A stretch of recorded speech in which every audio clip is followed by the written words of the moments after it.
धन्यवाद अध्यक्ष महोदय.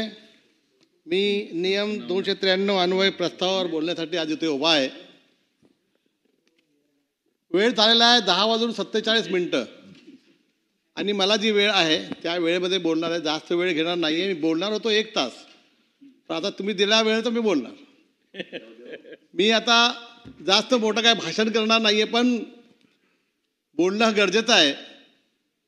मी कार्यरत असलेल्या पश्चिम विभागामध्ये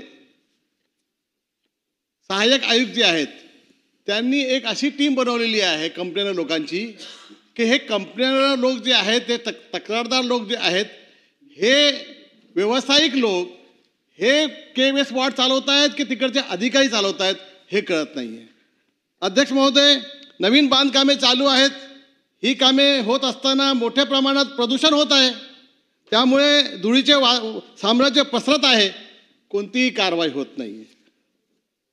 अध्यक्ष महाराज, निकृष्ट दर्जाचा काम, रस्त्याचे कामात मोठ्या प्रमाणात भ्रष्टाचार झालेला आहे.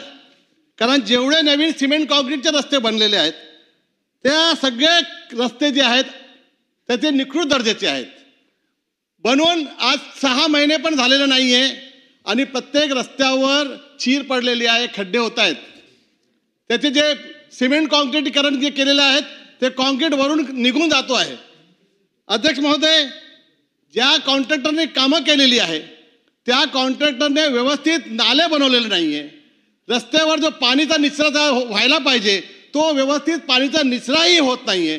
ह्यामध्ये जो भ्रष्टाचार आहे ह्यामध्ये सुद्धा पश्चिमचे सहाय्यक आयुक्त लिप्त आहेत.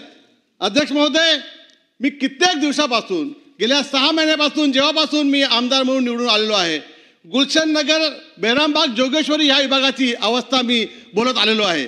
महानगरपालिका बोलते की हा रस्ता SRAच्या माध्यमातून बिल्डर बनवणार आहे आणि बिल्डर सांगतायत की हा जो रस्ता आहे हा महानगरपालिकेचा आहे, आमचा नाही आहे. मला एक सांगा, गुलशन नगर ह्या भागामध्ये रस्त्याची जी कामं चालू आहेत, ना रस्त्याचं काम होतोय, ना गटरचं काम होतोय, ना साफसफाईचं काम होतोय. नाले आणि गटरची जी परिस्थिती आहे ते बघितल्यानंतर कोणताही शुभ माणूस तिथून जाऊ शकत नाहीये आणि अशी आमची ह्या गुलशन नगरची अवस्था झालेली आहे. अध्यक्ष महोदय, तुटके फुटके खराब रस्ते, कॉन्ट्रॅक्टरकडून जे पैसे घेऊन सगळी कामं चालू आहे.